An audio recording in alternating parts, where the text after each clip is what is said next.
Okay, so good evening all of you students. So today's topic is mole concept. Okay, so first of all mole concept क्या होता है? देखिए, जो term सबसे पहले मोल है, ठीक है ना, तो टर्म मोल है, इट वाज कॉइन्ड बाय, जो ये टर्म है वो कॉइन्ड बाय साइंटिस्ट ओसवाल्ड ने कॉइन किया, ठीक है. It was coined by scientist Oswald,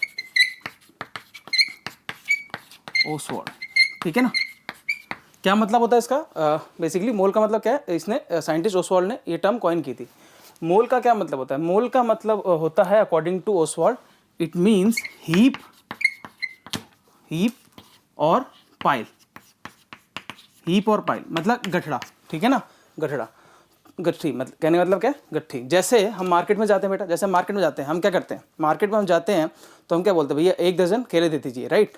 सो 1 दर्जन में वो कितने उसमें वो 1 दर्जन में कितने केले देता है बेसिकली? तो 1 दर्जन में जैसे 12 केले होते हैं, तो वैसे ही ऐसे हम बोलते हैं कि 1 डजन में इक्वल टू 12 बनानास, ठीक है ना, 1 डजन इक्वल टू 12 बनानास. वैसे ही एटम्स और मॉलिक्यूल्स की लार्ज क्वांटिटी को स्मॉल यूनिट में कन्वर्ट करने के लिए मोल आया था, ठीक है ना. वैसे ही मोल क्या होता है? वैसे भी किसी भी सब्सटेंस के 1 मोल के अंदर, किसी भी सब्सटेंस के 1 मोल के अंदर कितने नंबर ऑफ पार्टिकल्स होते हैं? 6.022 10 की पावर 23 पार्टिकल्स होते हैं. कितने होते हैं? 6.02 10 की पावर 23 पार्टिकल्स होते हैं. इन पार्टिकल्स को, इस क्वांटिटी को हम बोलते हैं एवोगैड्रो नंबर. क्या बोलते हैं? एवोगैड्रोज नंबर, ठीक है. और इसको हम कैसे रिप्रेजेंट करते हैं? इसको हम रिप्रेजेंट करते हैं कैपिटल एन सबस्क्रिप्ट स्मॉल ए से. अगर बात करें इसकी डेफिनेशन की, तो डेफिनेशन की बात करें तो 1 मोल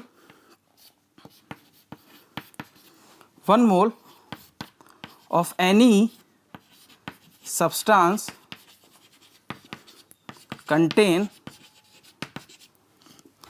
as many particles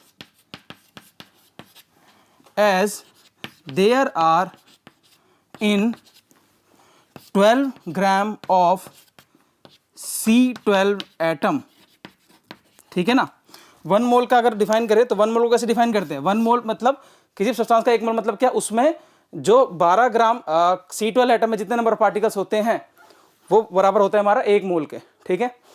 और उसी को हम सिंपलेस्ट फॉर्म में ये लिख देते हैं, ठीक है ना. इसको हम बोलते हैं मोल. ओके, ठीक है. तो इस क्वांटिटी को हम बोलते हैं क्या? Avogadro number, right. ओके, सो और डिफाइन करते हैं इसको ऐसे, ठीक है. चलिए अब इरेज कर सकते हैं, आगे कंटिन्यू करना है, इसको इरेज कर लेना. हाँ, अच्छा एक चीज़ और बेटा समझेंगे, जैसे कि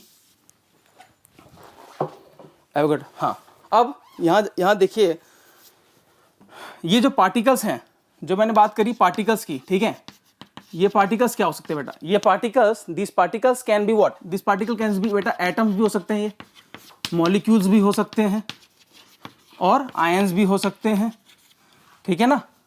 तो ये स्पीशीज हो सकती हैं, ठीक है. Particles can be atoms, molecule और आयंस, ठीक है. Particles can be atoms, molecules और आयंस, ठीक है. ठीक है, उसके बाद आइए इसको और सिंपलेस्ट मेथड से समझते हैं, और थोड़ा सिंपलेस्ट मेथड से समझते हैं. अच्छा, what is the SI unit of this mole at SI unit? अच्छा, सबसे पहले अगर बात करें तो मोल किसके एसआई यूनिट है बेटा? सो अमाउंट ऑफ सब्सटेंस की बेसिकली इसकी एसआई यूनिट है इज मोल, ठीक है. क्या है बेटा? मोल है. एसआई यूनिट क्या है इसकी? मोल है, ठीक है. अब अगर मैं बात करूं 1 मोल ऑफ हाइड्रोजन एटम की, तो 1 मोल ऑफ हाइड्रोजन एटम में कितने नंबर ऑफ हाइड्रोजन एटम्स होंगे?